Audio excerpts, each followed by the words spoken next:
100 plus subscribers organically. YouTube, thank you. Always celebrate the wins, no matter how big, how small. Show your appreciation, and I appreciate it. CEO's Logistics, thank you. So I just loaded up. The vendor came on time. He was running a little bit late, but he ended up showing up on time. No problem, cool. I was told that it was only going to be about 4 skids and a little bit of boxes to hand bomb on. No problem. So I gave a quote for that. But as I was there now, we ended up loading 7 skids, and we ended up hand bombing so much more boxes. So my truck is actually a full load from the front to the back. So the whole price has to change, especially the hand bombing part. Now I'm running behind time. So I got to the client's house. I'm here to drop off the load. He's telling me that he's about 20 to 30 minutes away. So guess what? My whole entire time is thrown off now because I'm supposed to be in Scarborough for another load to pick up for 11. And it's already 10:15. It ain't happening because it's gonna take me at least 45 minutes to offload all this stuff with the hand bombing. That's ridiculous, man. So now I'm gonna have to charge this guy much more, and he's probably gonna complain because my price is not cheap. I know my worth, and I'm very reliable, and I'm good at what I do. So my price is not gonna change. Or sorry, my values in the way I price is not gonna change. So anyways, he's gonna have to pay anyways because this is just how it's set up. You told me one thing and it's actually something else, so you're gonna have to pay the difference. I don't think he's really gonna mind too much with his personality that he has, but it just sucks because now I gotta tell my other clients, hey, I'm running a little bit late. Yeah, these are the things that you run into as an owner-operator. Not even that, in any type of business. You run into these little things where you have hiccups. It's just how you deal with it that you don't piss off the other clients or customers that's waiting for their delivery. But hopefully you have understanding, and always try and give yourself at least an hour gap in case something does happen. That hour can sort of combat the time that you're supposed to be there or anything along that nature. Well, yeah, man. So it looks like the customer just arrived. I'm gonna get them to move their vehicles so I can back into the driveway and get this going. But I still didn't even get a chance to call the other vendor that I'm supposed to go pick up for to let him know that I'm running behind. Sometimes it's like those conversations you just don't want to have. But to be respectful, you just have to call and hear what they have to say.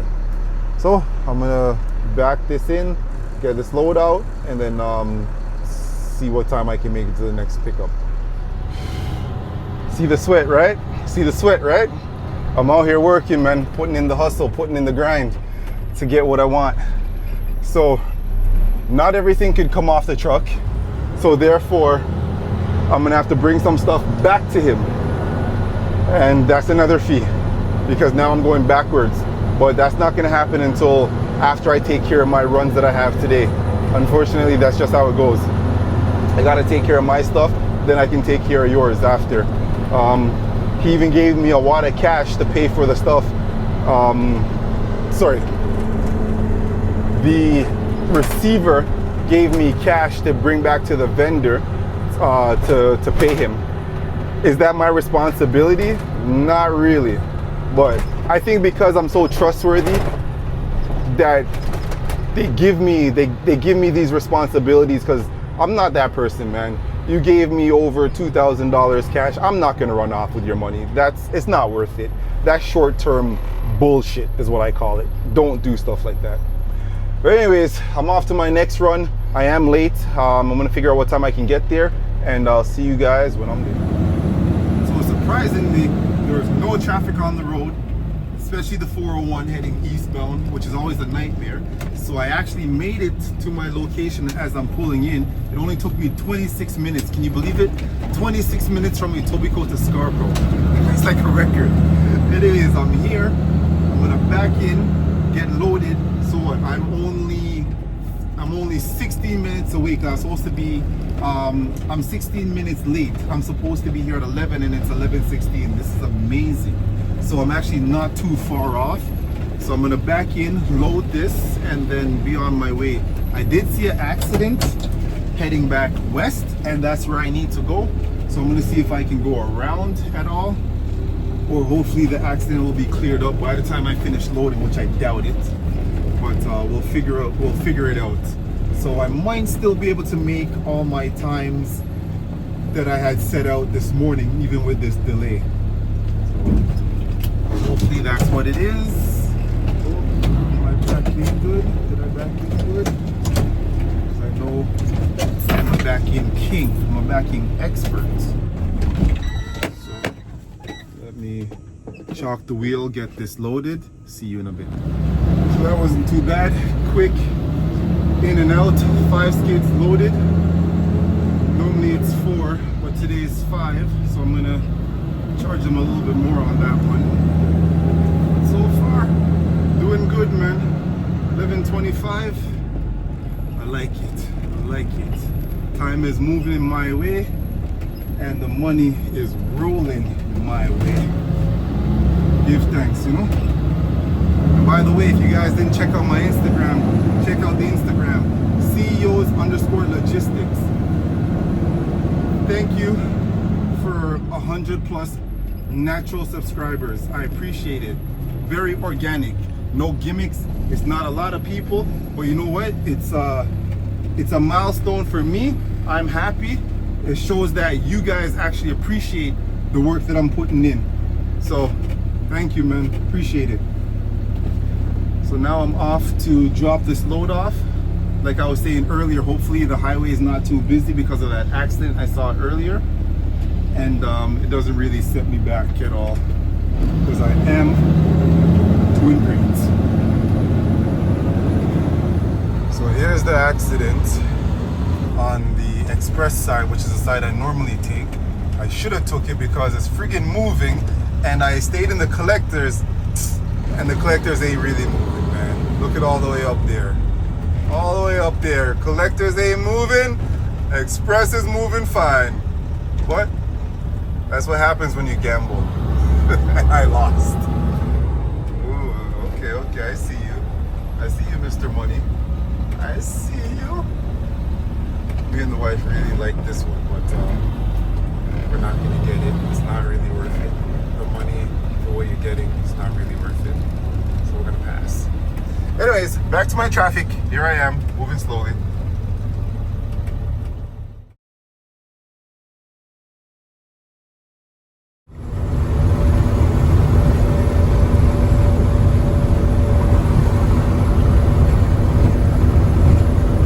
It's a little hectic on the 407 heading eastbound. Oh gosh. Traffic is backed up. Be safe out there, y'all. Long weekend's coming. You want to be able to see it. You want to be able to enjoy it. Have a good one, man. This is my Friday, although it's Wednesday.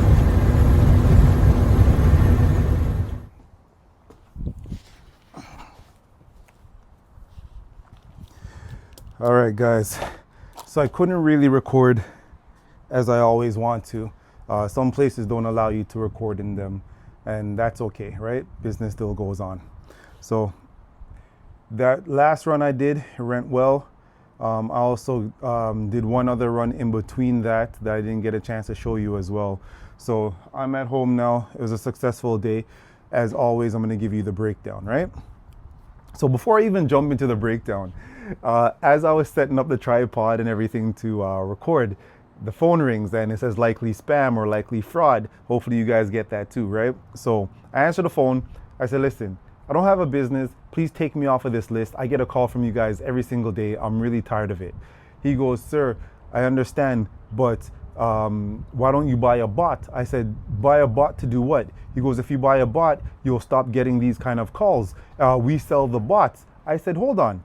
You want me to buy a bot so you guys can stop calling me, right? He goes, yeah. I go, nah, it's okay. I'll just keep telling you I don't have a business. He's like, okay, good luck then. And hangs up the phone.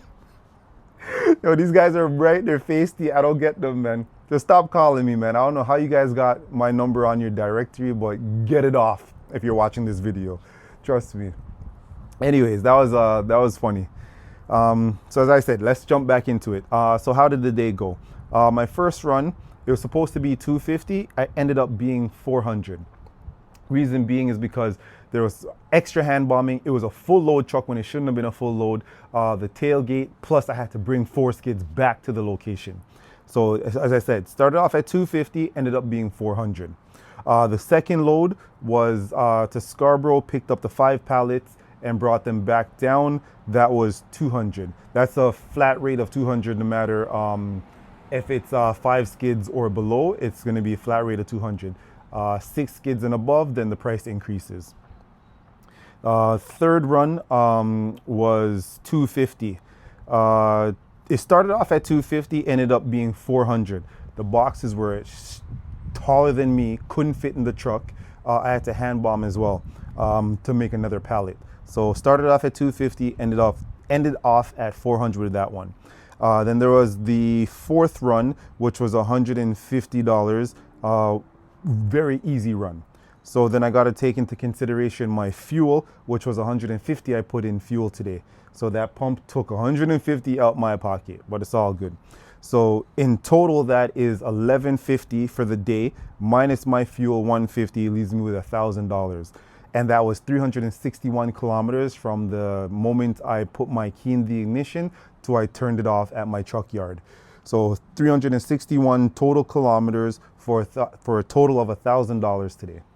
Not bad at all, man. Can't go wrong. I didn't spend any money on food, didn't spend any money anywhere else. So yeah, definitely in my pocket. Can't go wrong with that. Anyways, that's it, man. Day in my life video. It wasn't as adventurous today, but for the most part, I reached back home safe, and that's all I can say. So for you guys out there on the road, I don't care what you're driving, where you're going, taking bus, whatever, you leave out, you also want to come back home safe. That's the way it goes. Anyways, CEO's Logistics. I'm outside. I'm going to enjoy the rest of this evening. Maybe light up the grill. Until then, peace. Don't forget, like, subscribe, share, and all that bull. All right.